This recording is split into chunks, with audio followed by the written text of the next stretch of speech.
This is Barsha. I hope everybody is safe and sound. I wanted to do a video on the step-by-step of what we do as a family to enter our home.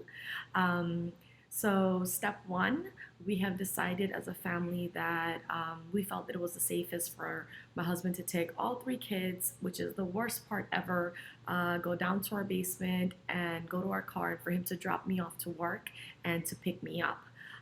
We've decided against using public transport like the trains or an Uber or a cab because I simply didn't feel that that's the safest option out of the three, although it is really hard and terrible to take all three kids to work all the time.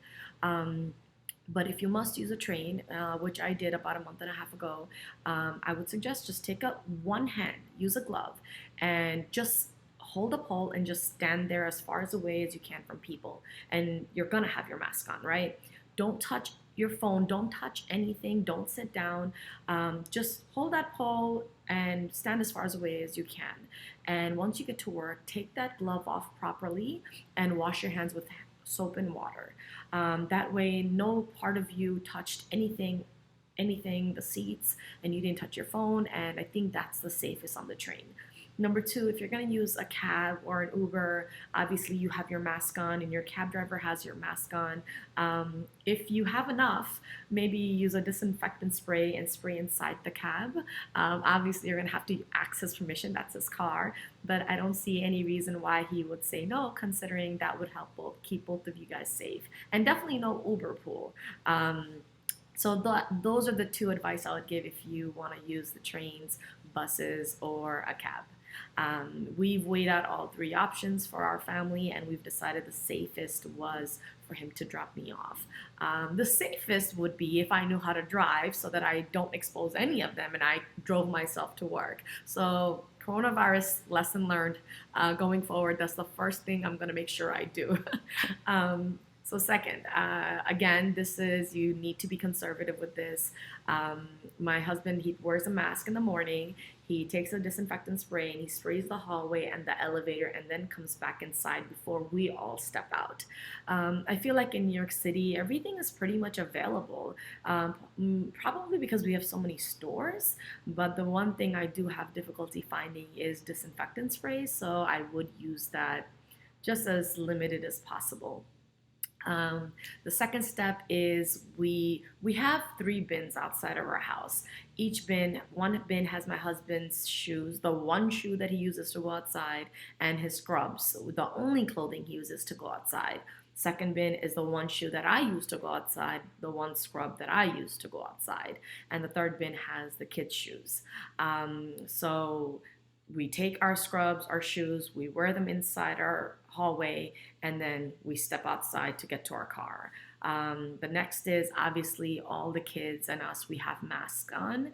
What I found that works the best for our family is my kids wear Halloween masks as opposed to surgical mask or any other mask because they're little.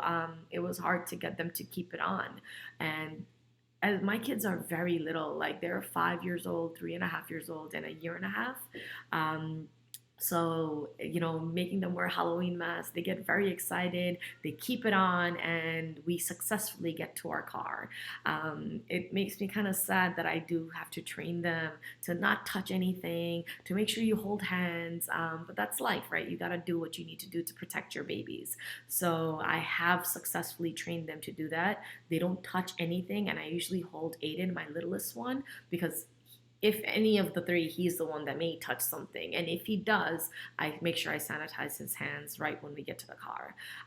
So once we get to the car, my husband uses a tissue to open the door handle. We put the three kids in. He gets into the car. I have another plastic bin on the passenger side of the car, and I put my shoes in, and then I climb into the middle section of the car in between two car seats, and that's how we get to work. Once we get to work, I put my mask on, I put my shoes on, and I go to work. That is what I've been doing for the past month and a half, just to try to keep myself and my babies as safe as possible while keeping my patients safe while working.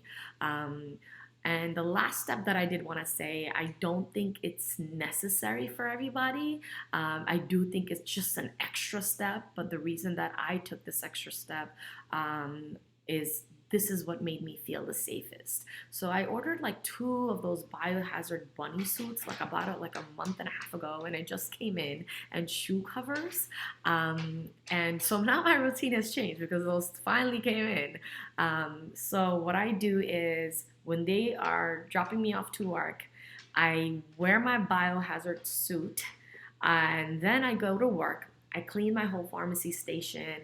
I clean everything in the pharmacy, and then I clean the soles of my shoes, and then I put my shoe covers on, and I stay like that. Like the whole day, I stay like that.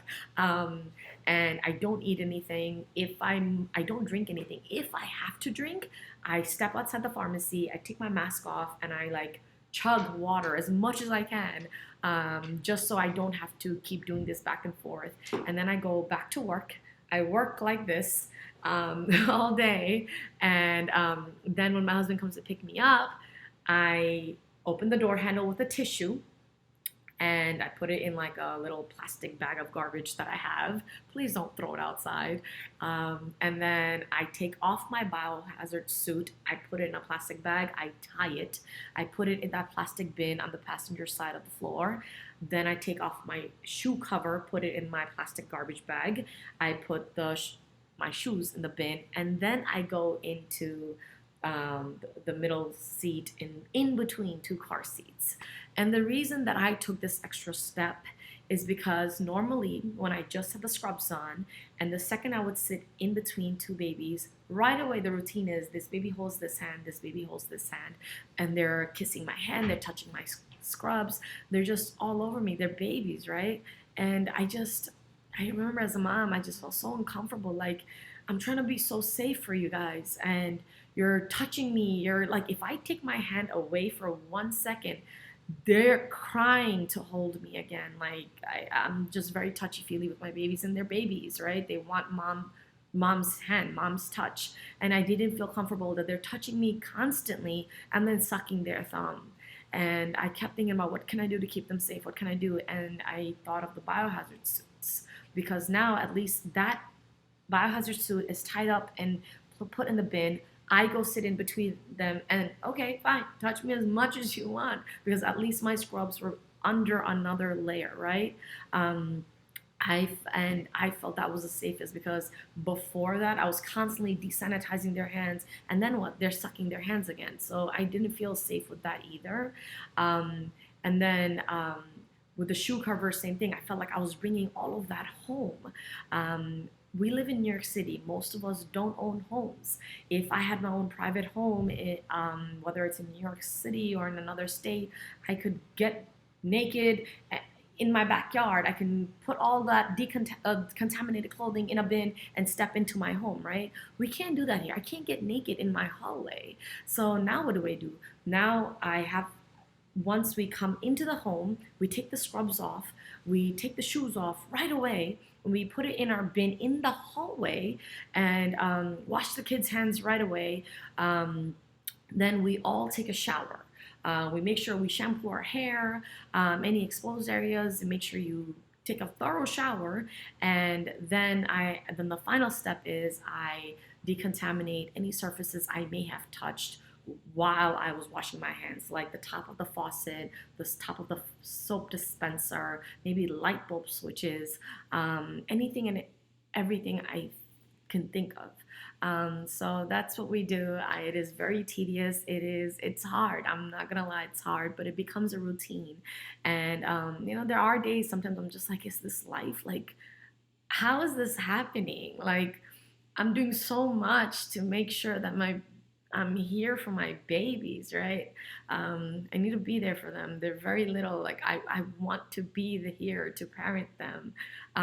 So I need to do whatever it takes, no matter how crazy of a step it may be, so that I can live for them.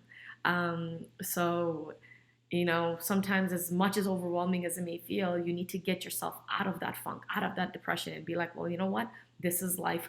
I'm not the only one going through it. I'm more privileged and living a much better life than so many other people that are suffering right now. So the step of taking extra precautions just to take care of myself is the least of my worries, right? Um, so, it's just, you just got to do what you got to do for your kids and for yourself and for your patients, for your livelihood. So these are the steps that I've taken to take care of myself. So I hope it helped you. I hope you could take some tips and tricks from me. Let me know if there's anything else I should be doing or anything that you can teach me. And I hope everybody is safe and sound. Okay, take care. Bye bye.